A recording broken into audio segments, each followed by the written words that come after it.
We're getting live pictures of the Gulfstream jet of Nawaz Sharif that has just landed in the national capital. Priyamvada, will come back to you in just a moment. This is the official Pakistan Air Force aircraft for the Prime Minister Nawaz Sharif. It has just landed. Ladies and gentlemen, these are live pictures coming to you from the VVIP apron at the Palam Technical Area in the national capital, reserved for the dignitaries who are arriving in the national capital. Nawaz Sharif's aircraft touches down just moments after President Mahinda Rajapaksa of Sri Lanka. The door has opened. Live pictures as it happens, as it plays out at the VVIP technical area. We will see Nawaz Sharif in just a moment from now. His staff and security, including Pakistani commandos, accompanying the Prime Minister of Pakistan as he touches down in the national capital. Stay focused on these pictures. Nawaz Sharif will be exiting that aircraft in just a moment from now. Protocol being taken care of.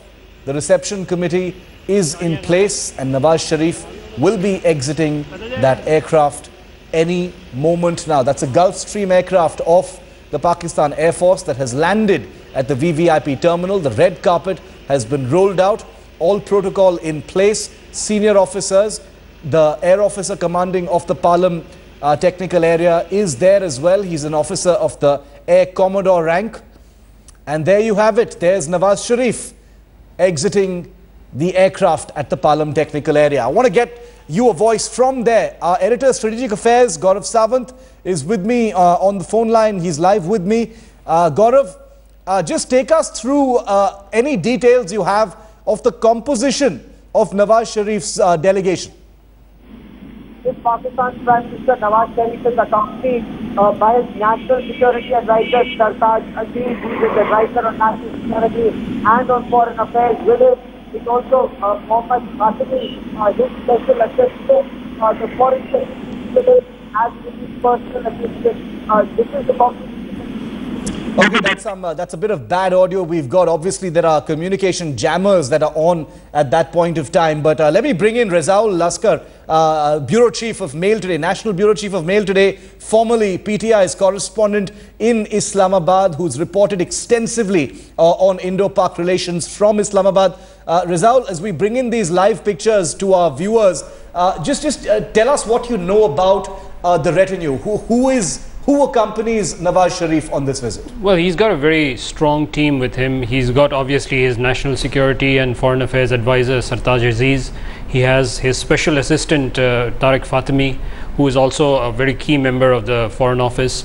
And he's got Foreign Secretary Ejaz Ahmed Chaudhry, who is an old India hand. Yes. He is in fact the person who played a very, very crucial role in the Foreign Office in dealing with the fallout of the Mumbai attacks. Yes. So he's somebody who is well known to members of the Indian Diplomatic Corps and a very, very strong hand in the Foreign Office. All right, so a strong hand from the Foreign Office, several, high-profile officials accompanying Nawaz Sharif as he touches down in the country. He will be proceeding towards the Taj Mahal Hotel, where he will be staying during his 48-hour stop in Delhi. Let's go across now to our editor, Strategic Affairs. I hope we've got that link clear with him now. Gaurav Sawant is with us. Gaurav, an old India hand from the Pakistan Foreign Office.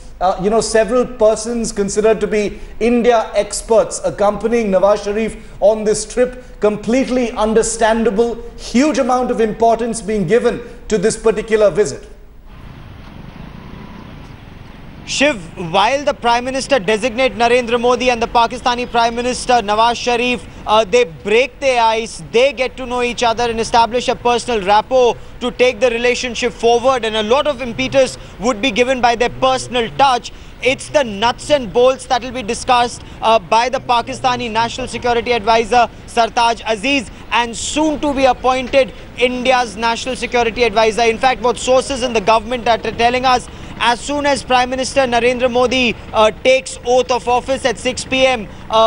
With his cabinet, the first official to be appointed would be the National Security Advisor. And as we've been breaking that story on headlines today, it is widely said, it's being speculated, of course, that Ajit Doval, former director of the Intelligence Bureau, is tipped to be the next National Security Advisor. And the two National Security Advisors will be talking, they'll be taking the nuts and bolts of this relationship forward. They'll be discussing the nuts and bolts. That is where the real hard-nosed bargaining, so to say, diplomatic negotiations will take place. What is it that India expects of Pakistan? What is it that Pakistan expects to take back from here? It's the two NSAs, which is the back channel, clearly not discussed often in the media. The government doesn't talk about it, but that is where the negotiations will take place. Now that's going to be very interesting. Gaurav, stay with me. I want to come back to you in just a bit to get more details of what we're expecting to see. But I want to bring in Javed Ansari, our National Affairs editor here.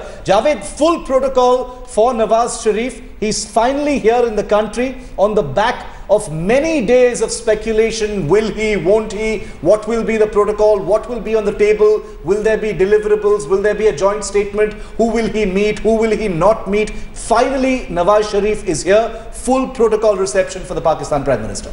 Well, absolutely. This, in fact, is Nawaz Sharif's first ever visit to India.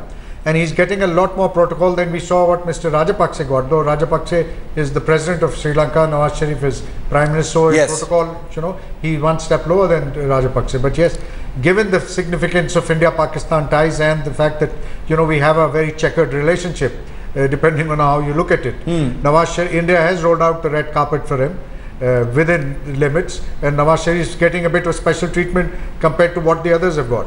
Gaurav, if I could come back to you, the decision by Nawaz Sharif not to, meet Hurriyat leaders, all of these are decisions that are being, given a lot of attention, because it's not just about who these leaders have met, but who they've decided not to meet, given the larger message going out by this invitation that's been sent out, to leaders like Nawaz Sharif. And it's especially important, is it not, Gaurav, given that there have been debacles in the past when Pakistani civilian leaders or others have visited India. Oh, absolutely. And India has made that very clear in the past, that India does not appreciate Pakistani leadership coming here and meeting Hurriyat even before they meet either the head of state or the head of government. Yes. But because we've had what many perceive as perhaps a weak government, or a government that overlooks, these actions of Pakistan, that they almost made it a norm. But this time, India made it extremely clear to Pakistan that this is a celebration of democracy. This is not an India-Pakistan bilateral. This is an invitation to all SAARC heads of state and governments. They've been invited to celebrate this democracy, and it would not have been in the fitness of things for Pakistan's Prime Minister to meet self-styled unelected leaders or representatives of the Kashmiri people. That wouldn't have fitted well with the scheme of things, and that's a good gesture on Pakistan's part. It still remains to be seen. If not the Prime Minister, will any of the delegates meet the Hurriyat? From what my sources tell me, no. Yes. But there could be a deviation, because Pakistan, it's a tightrope walk for Nawaz Sharif. As Rizal was also telling us, Nawaz Sharif is on a very weak, or a rather, sticky wicket back home, given Hafiz Saeed, the 2611 mastermind and an international terrorist, has said, don't go to India. If you go, talk about Indian Muslims. And that's bizarre. Why would a terrorist talk like that, trying to queer the pitch very clearly? But Nawaz Sharif, for the moment, it's a statesman-like approach by Prime Minister-designate Narendra Modi, yes, and, of course, Nawaz Sharif.